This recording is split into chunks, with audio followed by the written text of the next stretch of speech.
Okay, so I didn't remember to look up all the questions we had last time, but one of the questions we had was how was Zrika usually done, and we had the whole thing with the gamma, right? So it is the way that I thought. I just found this diagram in the Rambam here. So you see the little coin down there, right, on the giant Mizbeach. So he basically sprinkles it at the corner, and it just goes. So it's two gammas. Two gammas. Because you mean meaning one on one corner, one on the other corner. I was under the impression somehow it was one gamma around. Oh, okay, yes, that would be very against the laws of geometry. Yeah, okay, I see how that could be confusing, right? So I did not find out though why the Zrika by Korban Pesach is essentially a shvicha. That was another one of the questions, and then I also didn't find out the answer to the question of the fewer than 50. So that's still Sarach Eon. Okay, yeah, so that's that. Okay, so let us continue where we left off yesterday, which was actually, let's do this. Let's quickly review. We did chapter 8 last time, the first 10 halachos, and we didn't have R Makbili. So let's just review and skim the R Makbili footnotes to see if there's anything we missed. So halacha aleph, or in the bad numbering, the halacha aleph and Beza, is the fact that they're not ma'akev each other. Hello. Oh, actually, before we do this, I actually have a question that I wanted to address. Okay, this is going to sound like a weird question, and it's a personal question, but like there are objective answers. In other words, it's not just like it's not a purely subjective question. Okay, question is, and I'm just going to ask it in a blunt way, right? So we don't do the Korban Pesach nowadays. So why should we learn about it? Good ideas. Good ideas. Yeah. A, learning Lishma. B, we should do it today.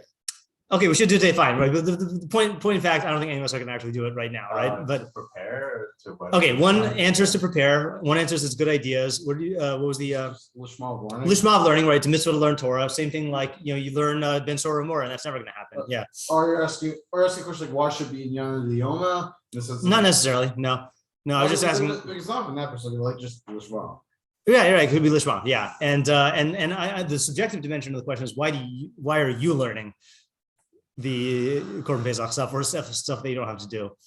Because it's Pesach was coming up, and you're teaching it. Okay, I mean that's a fair answer. Yeah.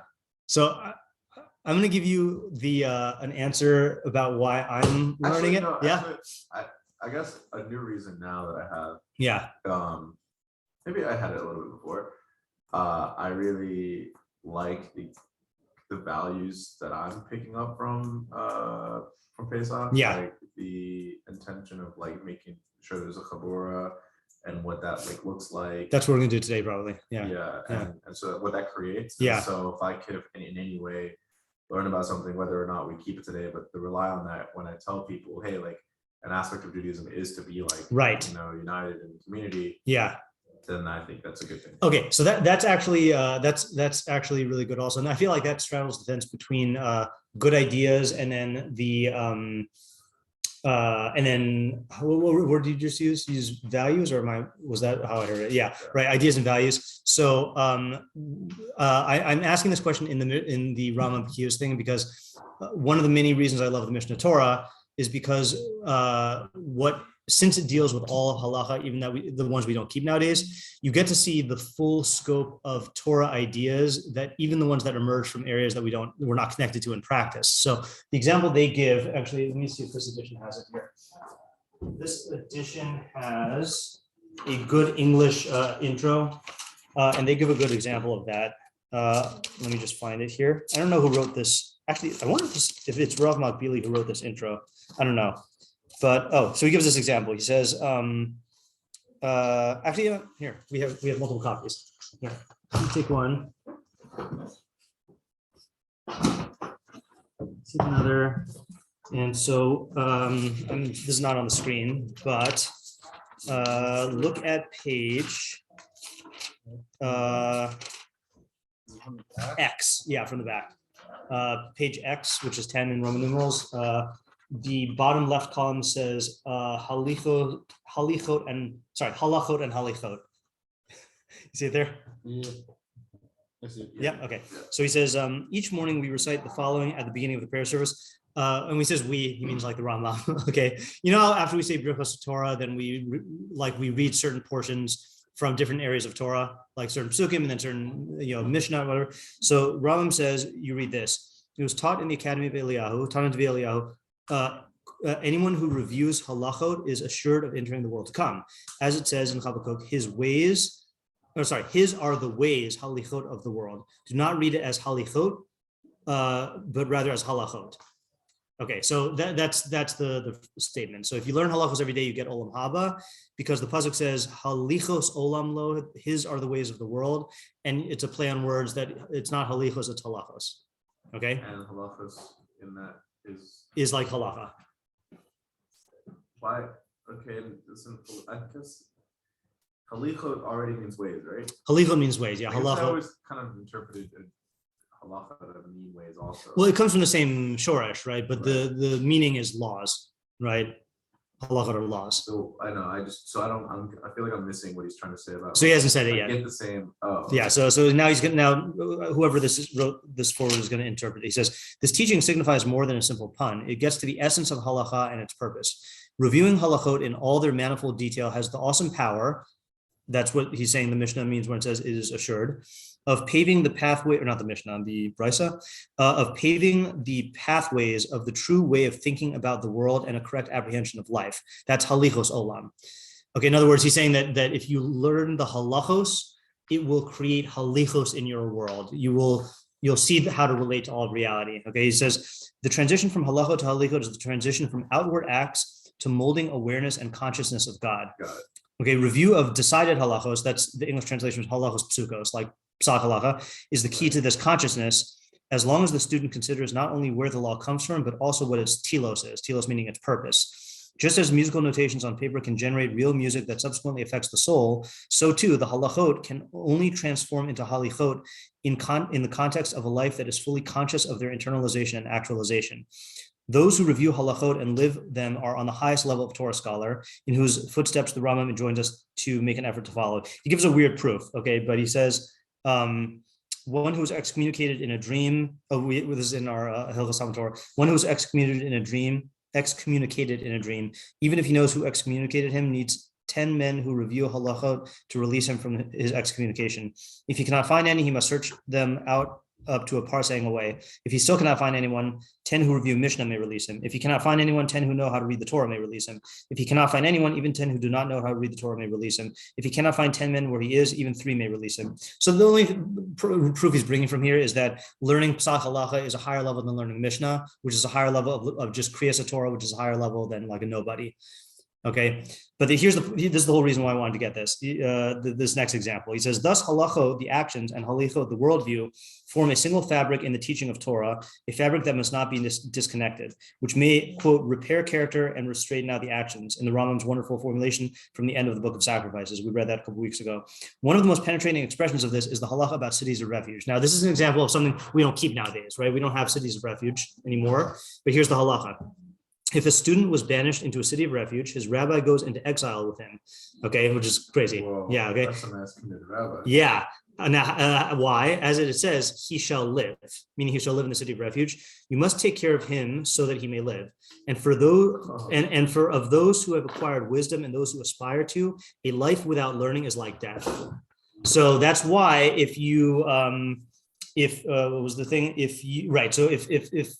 hypothetically, if you murdered someone, right, and we had cities of refuge, so then the Rav would have to go into the city of refuge with you, because life without learning is like death, and a Rav needs his Talmidim, you know. So, and it'd be, and you so in other words, you would be killing him if you separated them, which would mean that you're there defeating the purpose of the city of refuge. Right, which is so that you can live. Yeah, let's actually read this in Hebrew because I think it's more beautiful in Hebrew. I thought though that it was kind of like this great gift. It was kind of a great opportunity to go to the city of refuge anyway, because there's Levium there and they're all learning anyway. Right, that is an interesting point. Right, but apparently the relationship between the student and the Rav is a different level here. And you see it goes both ways. So here's the halakha he was reading, 7:1. Talmid shegilal R Makbili, a student who was exiled to a city of refuge. Megalin Rabo Imo. You exile his Rav with him. Shnemar, as it says, V'chai, he shall live. Aselo, do for him, Kadei Sheyichya, so that he lives. And then here's the beautiful phrase. V'chai Bale Chachma U'Mevaksheha, the life of people who have Chachma and those who seek it, presumably that's the Rav and the Talmud. Below Talmud, without learning, Kamisa Chashuva, is like death. V'chein harav shagila, same thing if the Rav is exiled, Megalin Yeshiva, so you exile the whole yeshiva with him. Okay, so what is Rav? I gotta find out who wrote this thing. Who wrote this intro? Is this Rav Makbili? Crazy. I like that though. It's very yeah, it is. Now check out the lesson he draws from it after words in the Hakdama. The power of this halacha, as wonderfully formulated by the Rambam, does not lie in the practice that it mandates, but in what it teaches about the essence of life and death. Okay, life means proper attitudes, not only in the sense of accumulating information, even if they are comprehended, but in man's ability to live with that comprehension in his awareness and consciousness, allowing it to accompany him at all times. This wonderful halacha helps articulate a profound understanding of the gap between the full telos of the Torah and the role that it fills today. This halacha appears amongst the laws pertaining to the city of refuge, which are not practiced today because they do not appear in the Shulchan Aruch. However, it remains significant because it pertains to normal life in all times. Its omission from the standard curriculum of Torah study due to its contemporary impracticability completely misses out on the Torah's intention.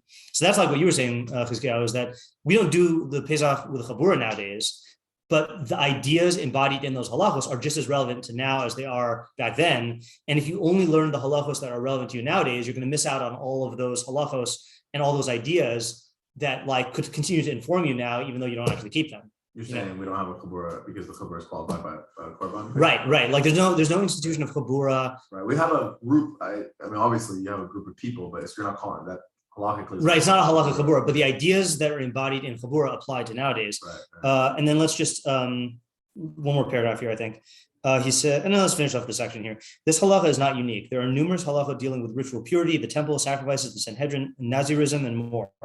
To appreciate the degree to which we are missing out on the Torah, it is enough to note that we can fulfill only about a tenth of the Torah's 613 mitzvot. Is that true? I would assume it's a little bit more than a tenth. Well, actually, I think more. Well, the problem. I believe this would probably. I should be able to. I'm pretty sure you can do 2 minute Torah today. It's just impractical because everyone collectively decided not to. But there's no. Okay, fine. I mean, I'd say even if you discounted those, I'd say, I think it's more than 16. Yeah. Yeah. What ones? I honestly. Yeah, we should count it up at some point. However, in order to acquire the proper attitudes, the entire oral law must be comprehended. The Mishneh Torah is the only work that can offer that. In short, the point of halachic decision-making is not just to know what to do. Its primary goals is that through the actions, a Jew will learn the correct attitudes. The implication of choosing between differing practical and legal opinions which express opposing worldviews is the establishment of the priority of a particular worldview in life. The well-known Talmudic statement that these and these are the words of the living God continues with a clear verdict, but the halacha accords with Beit Hillel. This means that although each represents a correct perspective on life, a decision must be reached in favor of the more significant of the two. This understanding grants halacha the importance of a worldview and attitude. If we can become familiar with the entire halacha and with all of its perspectives, we can understand the attitudinal fabric that the Torah and its values are trying to germinate within us. Side note here, I don't think every psak results in a different worldview. I mean, like there are certain machloksim and halacha that are so big that whether you follow one or the other will lead to a different worldview. But like whether you poskin that a particular, case of meat, pot, like a desire is like how much is enough to drink the wine? Exactly. So it's not going to extend to all halacha. It's certainly not the details, but in the mitzvos and in the general, like how we poskin, it will. All perspectives on life find resolution through the totality of the Torah's commandments. By totality, I mean the entire oral law. Each law reflects different facets, and a person must go beyond reviewing the halacha, observing or striving to observe the halacha or understanding the halacha, but must remain conscious of them and live them. This expectation entails the effort of studying, of fitting laws together, and of plumbing the depths of their conclusions. From this perspective, the Mishneh Torah is more than a halacha compendium to know the details of what is forbidden and permitted and the like for all mitzvos. Rather, it also includes matters of attitudes and worldview, not just because it incorporates passages that address ethics and Jewish thought, but because the halacha is itself an expression of a worldview and an attitude. The strong link between halacha and Jewish thought can filter out vain and nonsensical viewpoints.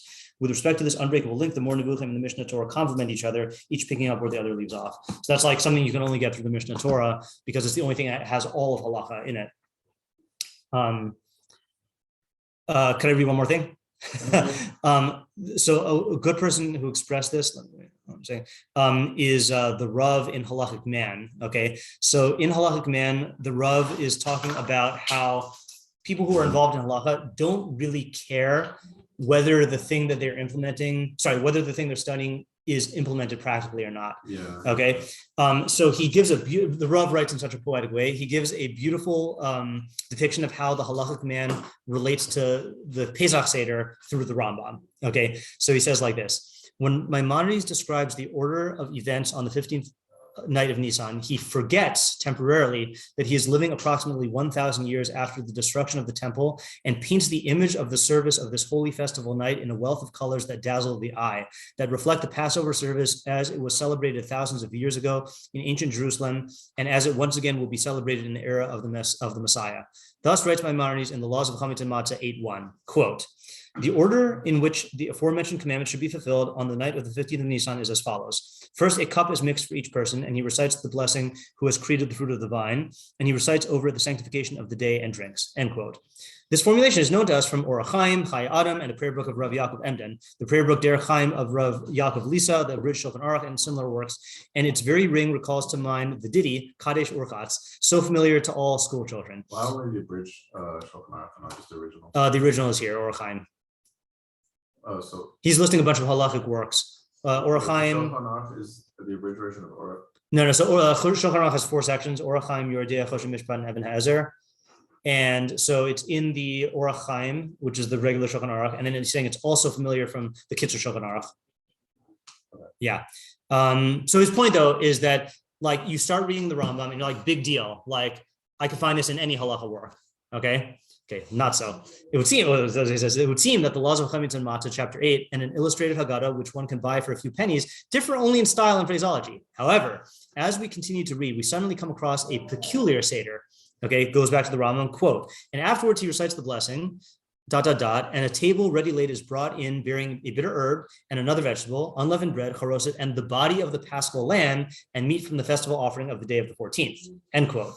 Maimonides did not intend to set down the order of the performance of the commandments on the night of the 15th for the benefit of his generation, but rather for the pilgrims who went up to Jerusalem, who roasted their Paschal lambs and ate them with thanksgiving and praise. Similarly, when Maimonides continued his description, quote, "And a second cup of wine is mixed, and at that point the son asks, why is this night different from all other nights? Right? For on all other nights we eat meat roasted, stewed, or boiled, but on this night it is all roasted." Right? So that's the I went on a little rant a couple of days ago with a student I was tutoring. People say that there's a theme of the number 4 in the Seder, and they bring as a raya the 4 questions. Well, those are only people who say that are ignorant of the actual halakha. There's really 5 questions, right? You have to ask this question also about why tonight do we eat only roasted meat? It's just we don't say that nowadays because we don't do the Korban Pesach. There's really 5 questions. So when the Rambam wrote that, he had in mind not the innocent child of his own day who would recline at his father's table in Cairo or Cordova, where there was neither a paschal offering nor a festival offering, but rather the son who reclined at his father's table in ancient Jerusalem on the holy festival night, when the air would resound with the tones of Halal recited over the eating of the Paschal lamb. And Maimonides' text continues in this fashion later on, quote, "The table is then replaced in front of him, and he says, this Pesach offering that we eat is on account, blah, blah, blah. And afterwards he recites the blessing, blessed art thou, O Lord, our God, King of the universe, who has sanctified us with his commandments and commanded us concerning the eating of the festival offering. And he eats from it first the festival offering, and then he recites the blessing, blessed, concerning the eating of the Paschal offering, and then he eats some of the body of the Paschal offering, etc. Finally, he eats some more of the meat of the Paschal offering, even if only an olive's bulk, and does not taste anything more," end quote. Right now, the Rav generalizes. The Seder with which Maimonides is dealing is an ideal conception of Passover night. Our great master pays no attention to the cruel and bitter present. The picture of a restored Jerusalem, the temple in all its splendor, the priests at their service, and free Israelites performing the commandments of the night hovers before his eyes.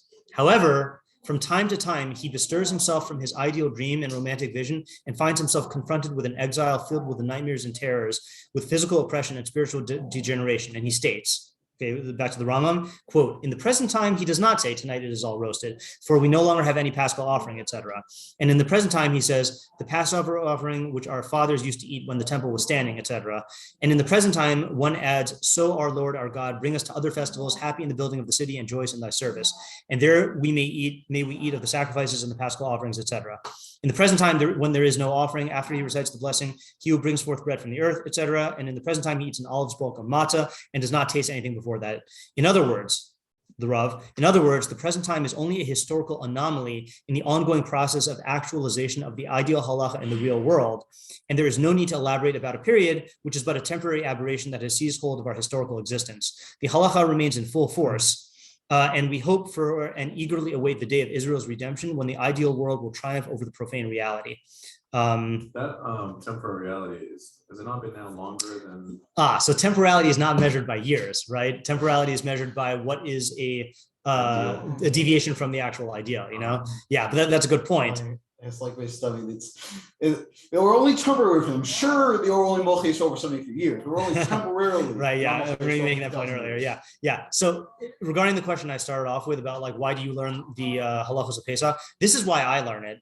It's a combination of what the Rav is describing, which is we have no familiarity with what it was like to actually keep the Torah in full. So what I'm doing when I learn halacha is essentially like getting vicarious experience, like trying to recreate, even if only in the world of learning, what it must have been like to do the full mitzvah. And then from that, getting like the attitudes and ideas from the halacha. And I find that process really exciting, you know? And so that's why like it's, you know, again, and the Mishneh Torah is like the only tool for it. So it's yeah, it's a good historical reenactment. Yeah, exactly. Yeah. Yeah. Like those people who do the Civil War things. Yeah. Yeah. Yosef. So what you're saying is wasn't saying such point getting out of the rough? What I'm getting out of the Rav is he's saying that the way that the Rambam is conceiving of halacha is the Rambam was writing, like the Shulchan Aruch writes to this generation. The Rambam writes to the person who's fully keeping Torah in an ancient realm that no longer exists and that will come into being in the future. And then he only temporarily deviates and says, okay, well, nowadays you do this, you know, but really he's presenting halacha in a way that like he's painting like this dazzling picture of a world where halacha is kept properly. And that's why also I wanted to include like we did this yesterday, but we got more, the dazzling pictures, you know, that like help us to envision like the way that halacha was kept back then, you know, with the whole, you know, all the details here. That, like you shouldn't eat like lamb or something. There actually is. It's usher to eat meat that is roasted, that's roasted on the nights of the Seder. You can only eat meat that is cooked in juices or with water. Wow. Yeah. So like the contemporary version of that I had to ask a Shaila about when I started getting to Sous Vide was like Sous Vide, you're not roasting it. That's cooked in a bag with water around it that like cooks it to a perfect temperature. And so I had to ask Pesach about it because it's not technically roasted, but he said when you sear it, since you're not using any other liquids, then it's a problem. But that's what do you call that's a even if at some point in the cooking process was already boiled or whatever. So if you do something else to it in the cooking process, then that's fine. Like if you cooked it in like, you know, some sort of gravy or something like that, and then you roasted it afterwards, or if you roast it and then you cook it in gravy afterwards. Oh, okay. I thought you were describing that. It was in a bag of water and then afterwards it was roasted. Oh, so sorry. Yeah, it's not coming in contact with the water. Oh. It's a steam. It's like being steamed or something. Ish. I'll have to show you the picture later. Okay. Yeah. Okay. So that's that. I wanted to say that before we went on, because now we're getting to the part where like, I mean, we had the Hilchos Korban Pesach, but now we're getting to the part that intersects with our Seder experience, you know, so the more we learn about this, the more you can do what the Rav said, which is like to fill in the details as you're at your own Seder, you know, even though you're not actually doing the Korban Pesach stuff. Okay. So quick review of yesterday with filling in footnotes. Paragraph 1 is the Pesach is, you can do the Pesach even if you don't have matzah and maror, but you don't do maror deoraisa without Pesach. Okay, that was halacha 1. Halacha 3, well, that was 1 and 2. 3 is, yeah, meaning Korban Pesach is a deoraisa, matzah is a deoraisa, maror is only deoraisa when it's with the Korban Pesach, but the maror we do nowadays is only derabbanan. Is it? But it's so obviously it's not easier to do if it's right. on a dry level. Right. It's just that you wouldn't be, well, you in other words, we're not for the Rabbanan, we wouldn't do Maror nowadays, but then the Rabbanan came along and said, no, do Maror even without the Korban Pesach. Okay. Yeah. Okay. Next halacha is how you eat the Korban Pesach, which is the best way to do it is al hasova, which is you eat it when you're already satiated. Okay. The next halacha was that you Pesach Sheni, you eat it the same way. Next halacha was Next halacha was you have to eat them roasted over the fire, but not na. Na means partially roasted, and then mavushal means cooked with liquid. So if you eat it cooked with liquid or partially roasted, you get malchus. But that's only if you do it during the time when you're chayav to eat the korban pesach, which is the night of. If you ate it roasted, partially roasted or cooked beforehand, you're over naseh, but you don't get the los aseh. Is mavushal not necessarily mean boiled? Yeah, mavushal means cooked with liquid. But that doesn't mean boiled. It doesn't necessarily mean boiled. Yeah, it could be cooked with any liquid. And it could be not like boiling. It could be like in gravy or something. Boiling mean only water? Is that what you're saying? Well, I was saying boiling meaning like roiling water, like, Oh, you're saying it doesn't have to be that hot. Right, it doesn't have to be that hot. Yeah, it could be any form of cooking in water, I'm pretty sure. Yeah. Okay, so that's not. Then we have pickling. Say again? Like pickling. Would be a form of yeah, so there's actually a halacha in kashrus, which is kavush k'mavushal dami, that which is soaked in a liquid for 24 hours is considered as though it is mavushal, yeah, as though it's cooked. Also, it doesn't necessarily, this is another thing he says here. Mavushal shiur alav Torah, when the Torah prohibits eating it cooked, bein shnispasha b'mayim, whether it's in water, bein shnispasha b'shar mashkin, or b'mei peros, or whether it is cooked in other liquids. Makbili says like tal, like dew, yain or wine, shemen or oil, davash or honey, or fruit juice.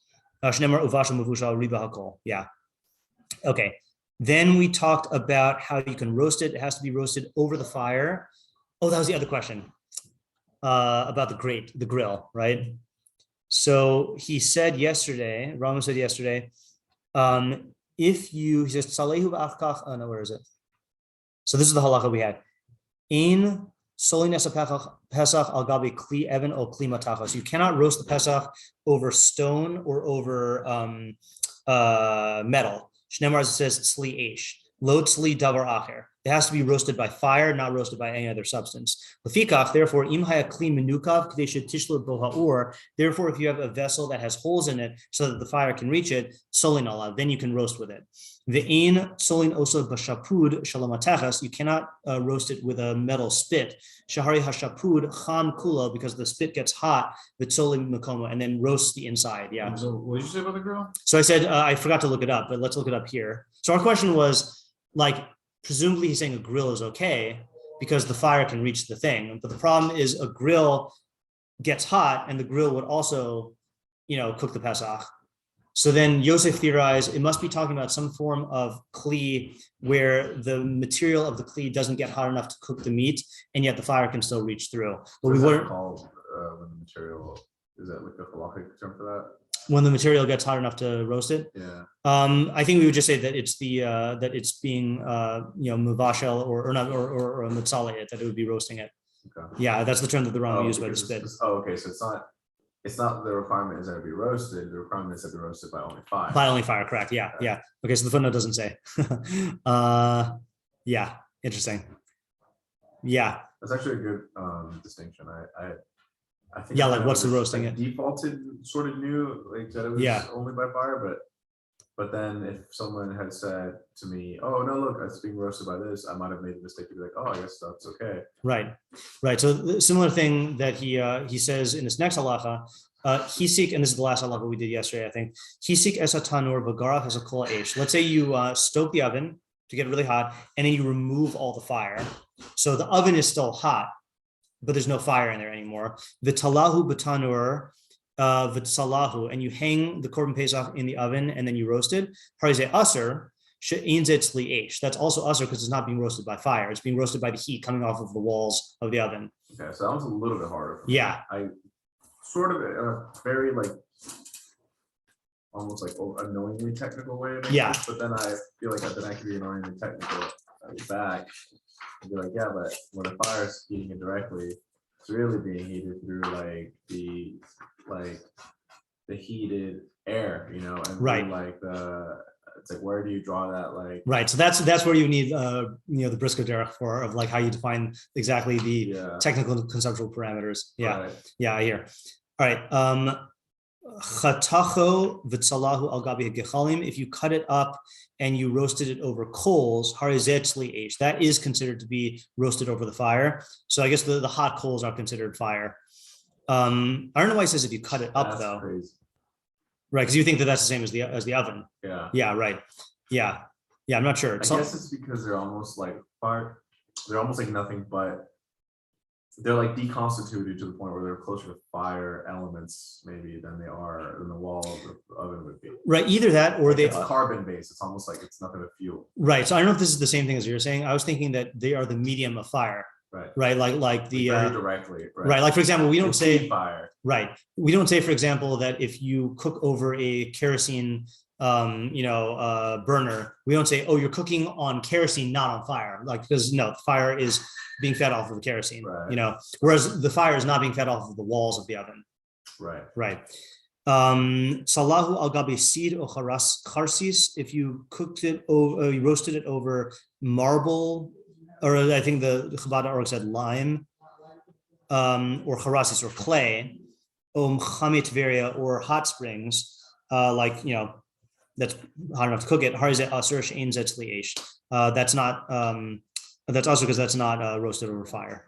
Okay, so this is now a new halacha. That was all review. Okay, ketzad solinoso. How do we roast it? Tochavo mitoch piv ad beis nakvuso b'shapu chalaetz. So you skewer it through its mouth all the way to its beis nakvuso. I guess it's like genitals, but I guess you're right. It's I actually I'm not sure. Yeah, it is. It's anus. Pitabas. Right. Yeah. Oh, I think we have a picture here. Hold on. Let's look at the picture before we read the halacha. There we go. But then that's interesting because it's almost like it's not really skewered. It's almost like going through one hole to the other. Yeah, it's not really, it's not really been stabbed in reality. Right. Yeah, that's interesting. So I guess it could make sense. It's like it keeps it whole.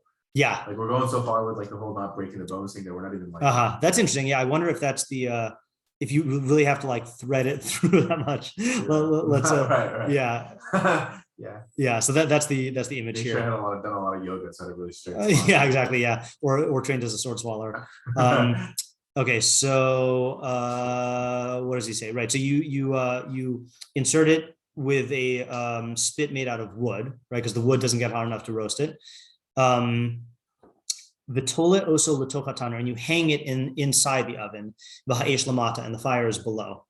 Vitole kra'av uvnei me'av batanur chutalo, and you hang its kra'av. I think that's like its flanks, and its guts in the oven outside of it. What does that mean? Let me just look at the Chabad.org translation, just make sure I'm getting this correct here. Chabad.org. Mishneh Torah. So is this a particular translation of Beza? Yeah, this is their translation. Yeah, I think they're the only ones who've translated the entire thing. This is Eliyahu Tauber. Wow. Yeah, the only and not only that, but on the earlier books. What about just regular not? Is it what is that translation? Tanakh. JPS. I think there's this JPS. It might be a slightly more modern one, but it still feels a little archaic. Also, in what do you call it? In many of the books, they have all the footnotes. Just a second. They've I thought footnotes. Oh yeah, it's all at the bottom. So they have tons of footnotes, which is really useful. But I think they're uploading them gradually. Yeah. Did you say Chabad uses GPS? I for Tanakh, I'm not sure. I said it was either JPS or it's a archaic sounding one like JPS. I can check. The reason I ask is that I have a hard time seeing Chabad use GPS because GPS was like they're not a from.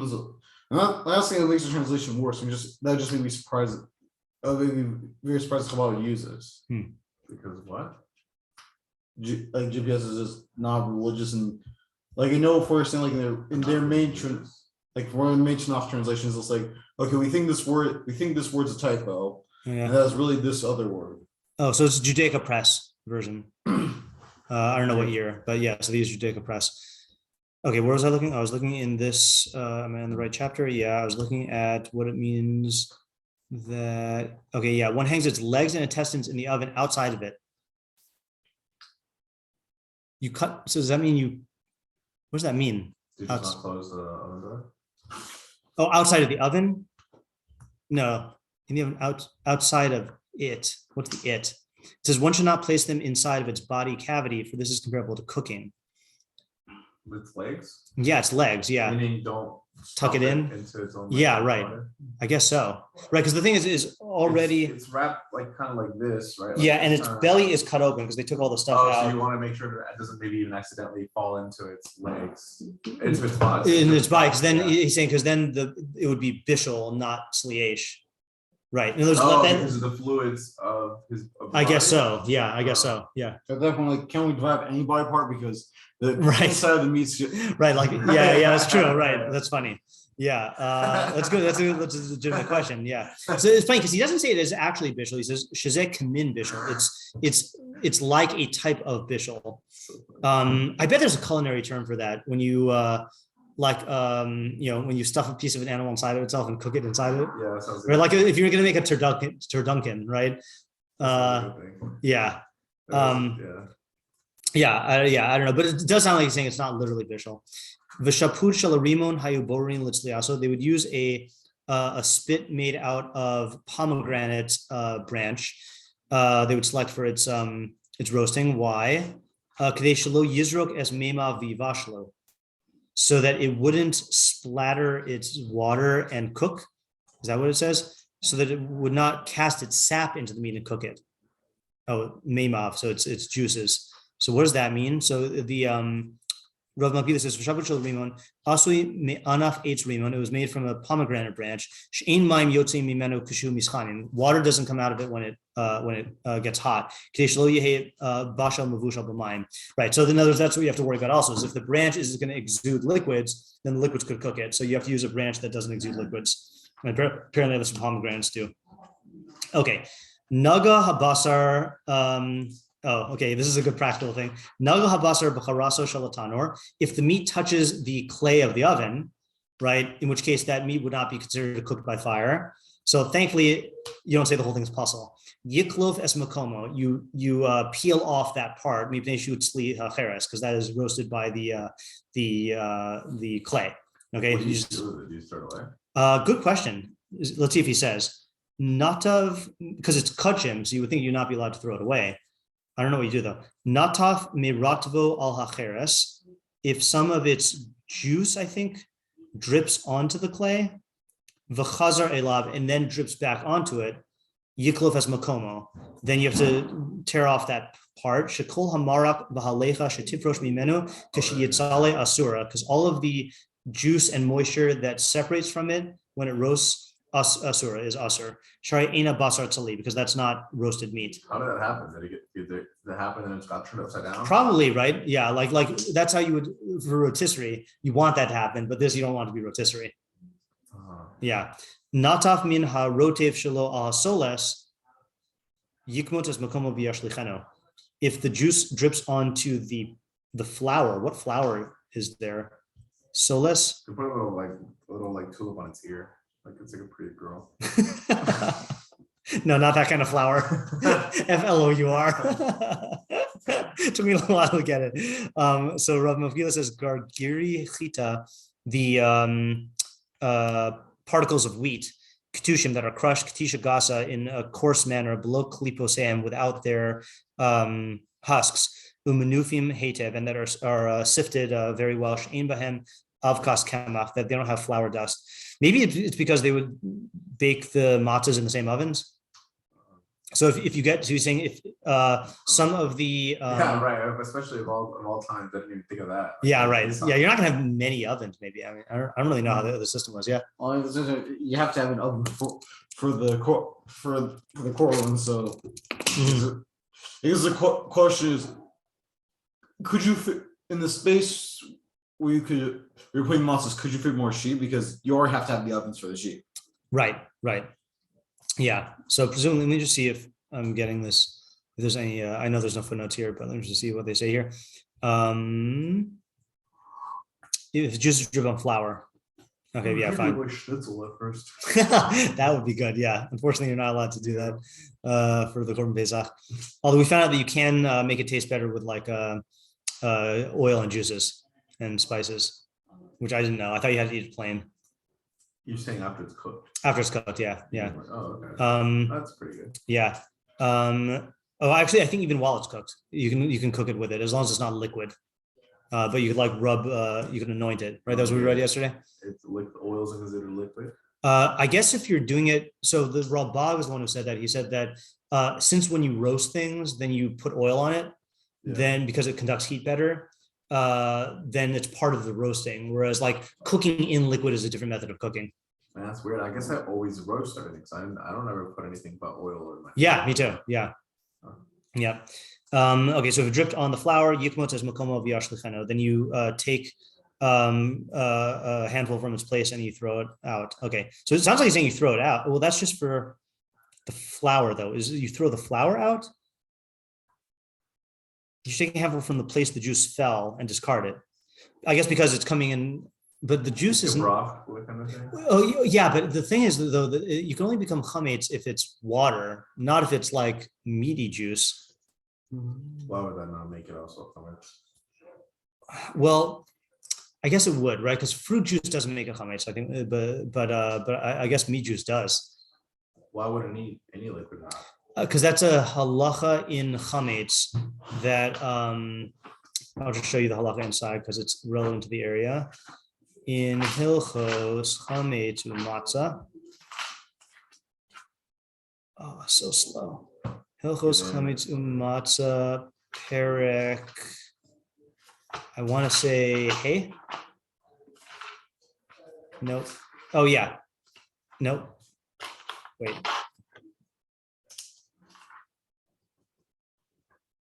Yeah. So here's what he says. Chamishas mine dagan elu. These five types of grain. Im lashan b'mei peros bilvad. If you needed them with the fruit juice alone, like straight up fruit juice, below sham mayim ba'olam, without any water. Einam bain lidei chimutz. Then they cannot become chametz. Ela afilu hinichan kol hayom ad shenitpach kol habatzek. Even if you leave them all day to the point where the dough rises. You're allowed to do that. And then here's the principle. Fruit juices do not make something into chametz, ela masrichin. They consider it to be like putrefying. So it's like a different chemical process and a different halakhic status. Okay. I don't know what putrefying is, but okay. I mean, rotting is literally, but like putrid. Yeah, like putrid, yeah.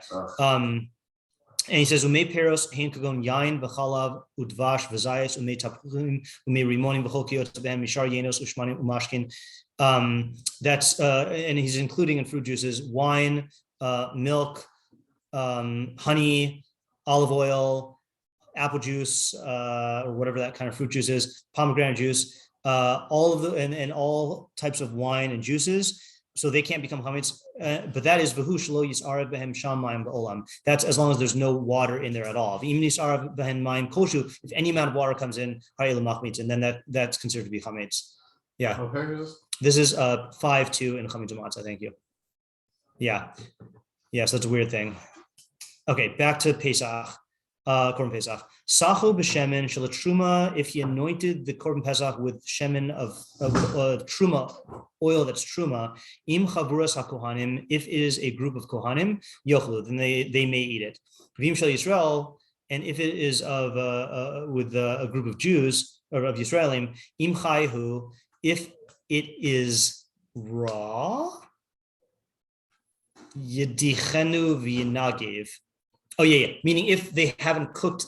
No, let's say the guy basted the animal with truma oil. So if it still hasn't been cooked, yedichenu v'yinagiv. Then they could wipe it off and then dry it. V'imtzali, but if it's roasted, yiklov esachita, and then you have to tear off the outer part. Sachu b'shemen shel ma'aser sheni. If it was anointed with oil of ma'aser sheni, lo ya'asenu damim al b'nei chavurah. What does that mean? Oh, you can't exchange it you can't redeem it over the people of the chavurah. Shein podin ma'aser sheni b'Yerushalayim, because you can't redeem ma'aser sheni in Yerushalayim. Kamosha b'yarna b'makomo. Okay, fine. I don't know about that right now, so we're not going to look it up. Vein solin shnei pesachim ke'echad. You cannot roast two pesachim at once. Mipnei tarovis, because of a mixture, afilu gedi v'taleh, even a young goat and a lamb. Because of the mixture? A mixture, yeah. Is it a mixture because you're worried about, maybe it's because if, you know how you have to do like the minoi, you have to appoint people. So let's say you and your family have, end up with someone else's stuff. right. If anything mixes, then it would make a problem there. That's what I'm assuming. Let's see if the footnote says that. That's a good assumption. Yeah, mipnei tarovis. She'ein adam ochel ela, yeah, mima shenim nalav. You can only eat what you're appointed on. Yeah, afilu gedi v'talash ein bnei adam toim mochlim zev zeh. So he's saying even if it was a small goat, like let's say you have a larger sheep and I have a smaller one, there's still a fear that they're going to mix it up, right? A lot of stress at the time when they're like roasting the pesach and like taking them out and stuff, you know? Right. Yeah. Okay. Zman achilas pesach v'halal. Oh, this is a cool one. Okay, so now we talk about the actual eating of the pesach. We've explained in many places that you can only eat the pesach until midnight in order to distance you from sin. So mido rice, you can eat the korban pesach all night, but then mido rabbanan, they said chatzos is the deadline because they don't want you to, go over time. V'din Torah she'achol laila. Yeah. If I haven't eaten by chatzos, do I say kares docha d'rabbanan and just eat it anyway after chatzos? I assume so. I mean, the only reason I assume so is because we do that for Kriya Shema, right? I was going to ask that. Yeah, right. Is that if you're supposed to say Kriya Shema before Chatzos, but then if you miss the Zman, you still say it again. You just can't. You shouldn't plan. You shouldn't plan on doing it, right? Yeah, and you are over Nisr, Durbanan. V'din Torah, she acha kol halayla ad she'ala amar shachar. By Torah law, you can eat it until dawn. Let's see if he says that explicitly. Do we explain, by the way, why kares doesn't happen today? Why have we not seen kares? You mean for us not doing the Korban Pesach? No, for things where like you should get kares for. Well, you do get kares today. Oh, you do? Yeah. Well, yeah. Yeah, like if someone sleeps with his wife who's a nida. Wait, define kares again? Well, it's a 7-way machlokas on what kares is, but everyone agrees to which averos are chayav kares. So like the Rambam holds what kares is, your soul gets cut off from olam haba. Oh, okay. Yeah, you can do tshuva though, as long as you're alive. Okay, so I'm talking about observable. There's no observable thing according to the Rambam. According to other Rishonim, kares is premature death, or death of your children, or childlessness. Oh, okay. So we would have to say, could we disprove childlessness by the fact that someone who's deserving kares ends up having a child? Would that already? I don't think so because it would. Oh, I see what you're saying. Yeah, that's interesting. You have a response to that? Or? No, more just to add on. Like, can we just sort of disprove or at least test all those shitas, like comparing religious Jews to non-religious Jews, because somehow all those shitas just, as far as I can tell, just seem. I know, except for the Rambam shita, right, about olam haba, right? All the observable ones. Sure. Yeah. We haven't been there. Right. Yeah. I mean, I think this is in the back of my mind. I don't know if this is actually a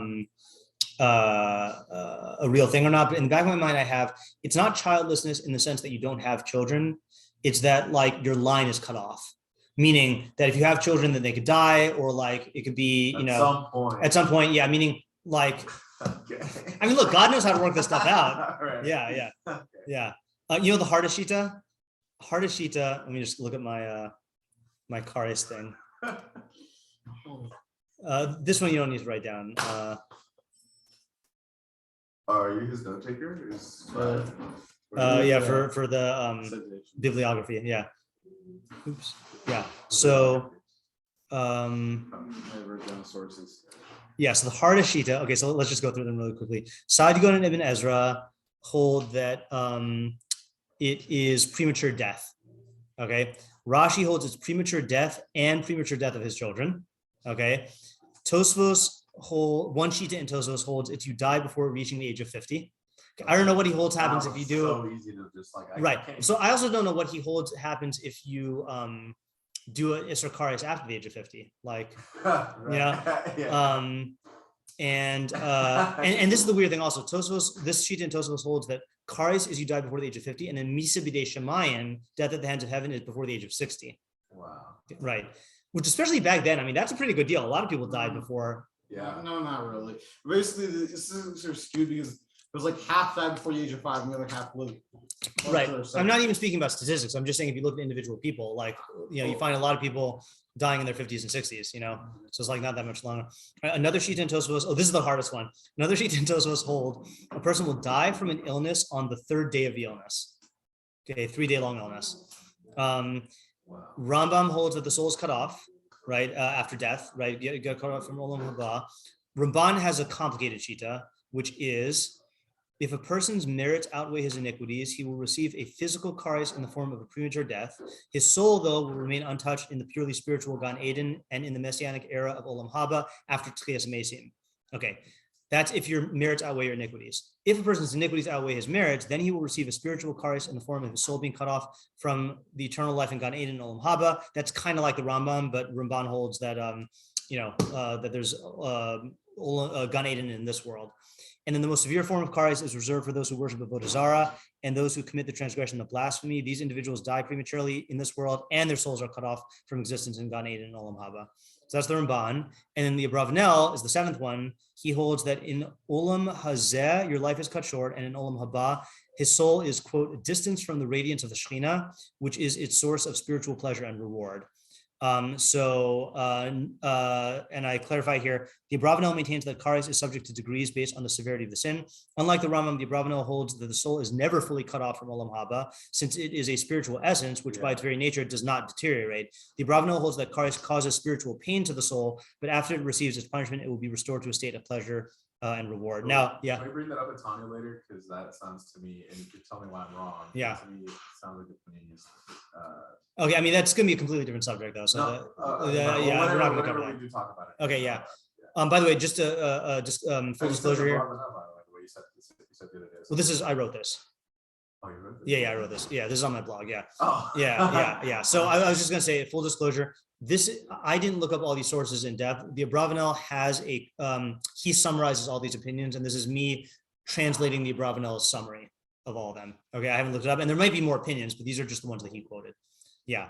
So the answer to your question is we do get kares now. How do you work it out according to all these other shitos who seem to have like empirically verifiable, non-kares things? It's a good question. I don't know what they hold. I mean, I suppose anyone could hold that like God is merciful. Fine, but yeah, I don't know. Yeah, it's difficult. Yeah, Rambam is definitely the easiest one. Okay, onward. So he says, so you can eat it all night midoraisa until dawn. So this is an interesting thing. We saw that you need halal at the time when you're shechting it. You also have halal at the time when you're eating it, which is why we sing halal on the night of Pesach, right? And that the people in the chavurah they cannot eat it if they fell asleep into a deep sleep, even at the beginning of the night. Like, what if you dozed off and you wake up and you're like, oh, I didn't eat the Pesach, you can't eat it anymore. Yeah. What's the deraisa shiur for halal? Like, is there any sort of deraisa? So that's a good question that the Postgame take up, because by the time the Mishnah and the Gemara were written, we had David HaMelech's halal, but there has to be a halal that pre-existed David HaMelech, because this is Korban Pesach, right? So I think Encyclopedia Talmudic answers that, which I can look up. I'll see if I can remember to do that this weekend. But you're not going to find it in any of the Postgame. Yeah. So that was one of the pictures at the end, which I wanted to show you. Yeah. So this is my favorite picture in the picture group. So let's read the caption and then we'll look at the picture. So it says, Hashira. So this is Kriyas HaHalal v'Hasimcha b'Siyum HaSeder, the reading of Halal and the rejoicing at the end of the Seder. Hashira v'Halal b'Yerushalayim b'Leilei HaPesach b'Chatzos nasu l'shem davar. So the singing and the Halal in Yerushalayim on the nights of Pesach at midnight were done for something, for a specific purpose. Mipnei shechatzos leil Pesach he shas siyum achilas korban hatan halal b'shas achilasa, because midnight on the nights of Pesach is the time where the eating of the Korban Pesach is concluded, and the eating requires halal at the time of its eating. Lefi hamator b'Talmud. So what would happen? Yatsu b'shah zo kol hachogegim min habatim umin hachaburos. So all the people who were celebrating would leave their houses and the chaburos she'achlu behem that they ate in v'hiskahalu barachovos, and they would gather in the streets of al hagagos and on the rooftops kadei lashiras halal, to sing Halal. So that's what this is depicting. That everyone, you can imagine like everyone in Yerushalayim. Scary picture. Well, it's a little It's scary. like Hades. You're right, because it's got like Their souls, like they go from physical to like souls, but they're like. that's funny. Okay, well, I choose to look at it in a more optimistic way. That I didn't choose. I didn't want to. oh no, it's fine. Yeah, art speaks to people different ways. But everyone is done with their Halal, and like the way we do it, everyone is in their houses singing Halal at their own seder. But in Yerushalayim, they would go onto the rooftops and into the streets, Awesome. and everyone would be singing Halal. Can we name it? Can we not? Is that why aren't these things like considered Hagen that we should do? Yeah, it's a good question. I guess the question. I'd love to do that. Yeah, it'd be great. Yeah, I mean, my guess is that for most of Jewish history, if you did this, you'd get killed. Like going out into the streets. But yeah, the only question about why you might not be able to do it today, and I don't even know if this is true, is there an idea of doing the entire Seder in one location? I don't know, because Why wasn't it then the idea of that? right, yeah, that's what I'm wondering is if they could do it then. Let me just look at the chametz matzah and see if he brings that down there. He might not bring down that practice because he might not hold that it's halacha. Who? Rambam? The Rambam. Yeah. Yeah. Swan is north, right? What was that? Swan is north. Yeah. Such a cool word.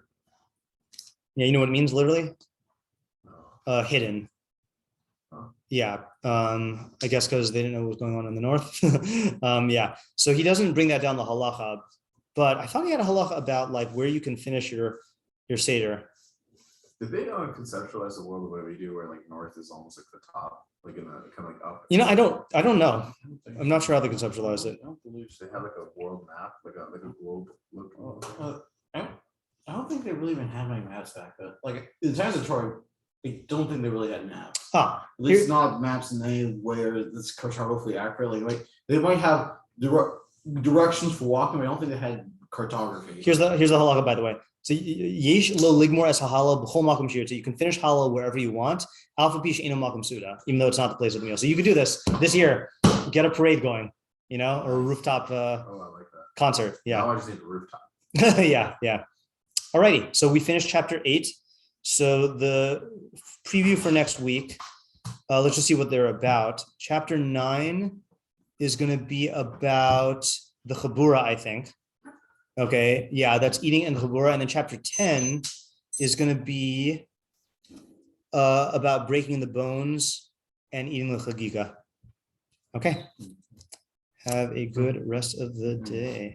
Thank you. Yep. Sorry for the interruption with the David Oh, thing.